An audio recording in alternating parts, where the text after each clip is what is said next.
Hey guys, it's me. So I figured I'd make a video since I haven't made one in a while. I've been kind of sick the past few days and moving apartments, so things have been a little weird, and I just now feel like I can talk without sounding like I'm dying. So here I am, just for you. Yeah, so let's just jump right into it. I figured I'd make a few videos. This one's going to be about how to eat out, being zero waste and vegan even. So the first thing you need to know about eating out and being zero waste or waste conscious is that you need to go prepared. So the biggest thing I always try to bring is a metal straw, and the first thing I try to do is ask them to bring me my drinks with no straw. This right off the bat will just like decrease a plastic item every time, and sometimes even when they take back your drink to refill it, they'll just go ahead and throw away the straw and give you a new cup, because if they take back multiple cups at a time, it's just seen as gross in the food industry. So they'll just give you a whole new cup and you might not even notice. So always try to bring a metal straw, ask for no straws.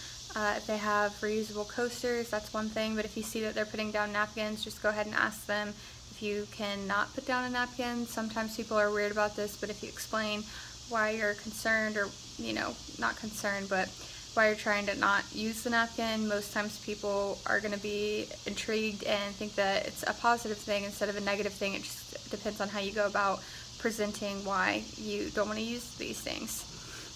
It's all about communication.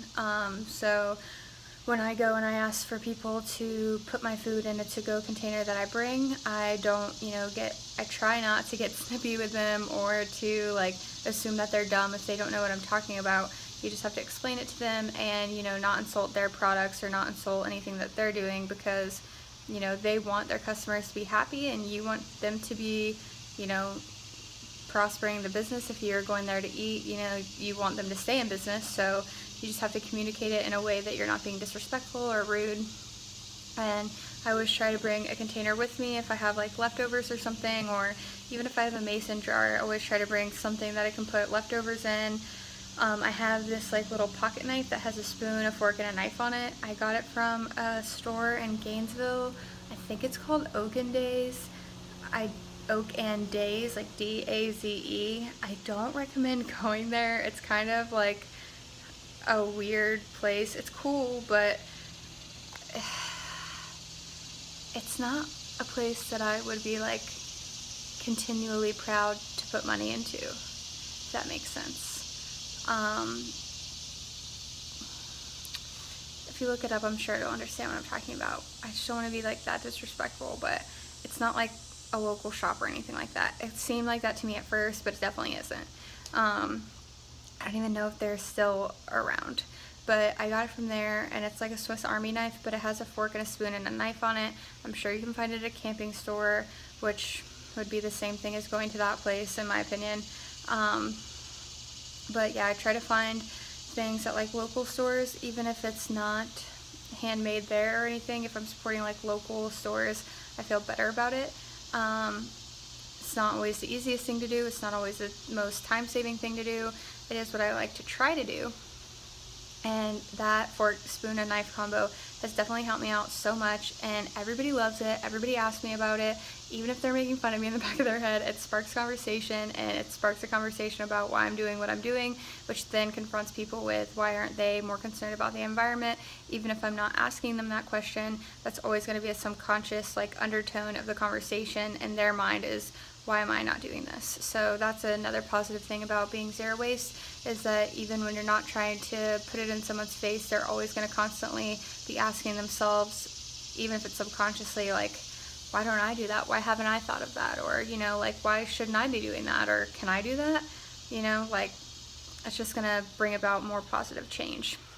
So I always try to have a thermos or a Yeti in my car, and I always like to bring a container, but in my bag, my purse, I always have my spoon, fork, and knife combo, a rag or a cloth napkin for a napkin, and my metal straw, always. That's my top things I always have with me, even if I don't have a container, which I always have one in my car. But if I don't have one in my bag, I always have this fork, spoon, and knife, little Swiss Army knife thing, and then a cloth napkin and a metal straw. This will cut down so much waste, and it will cut down so much unneeded like little items. It's incredible.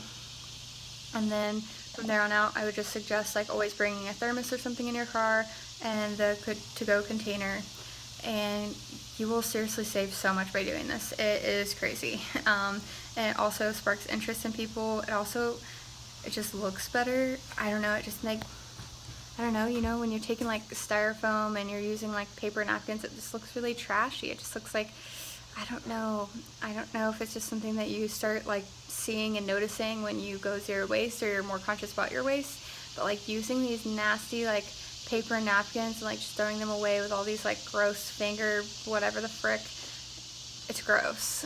But like using a cloth napkin, something you can reuse, and like, you know, having nice things that you like invest maybe a little bit more money into. Yeah, a container is going to be more expensive than a one-time use styrofoam thing for, you know, purchase, but you can use that container endlessly, and that styrofoam may or may not be recycled, you know, and it just makes you feel better, it looks better, it feels better, it's just all around better. So those are some tips if you're trying to eat out zero waste. I also have a blog post about places you can eat in Jacksonville, zero waste and vegan.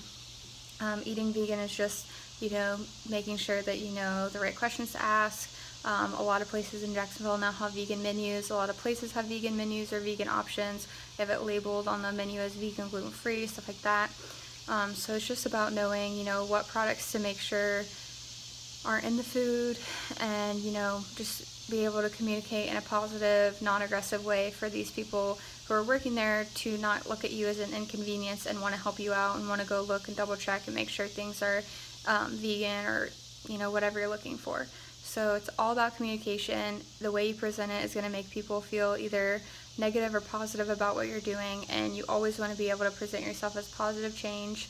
So yeah, eating out zero waste or vegan is all about communication, and it's just little things that you do over and over again that compound to be a huge impact.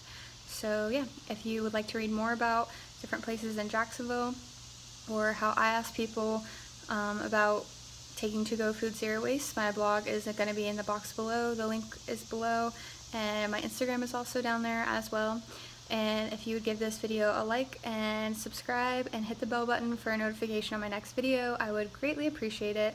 I hope you have a great day, and thanks for watching.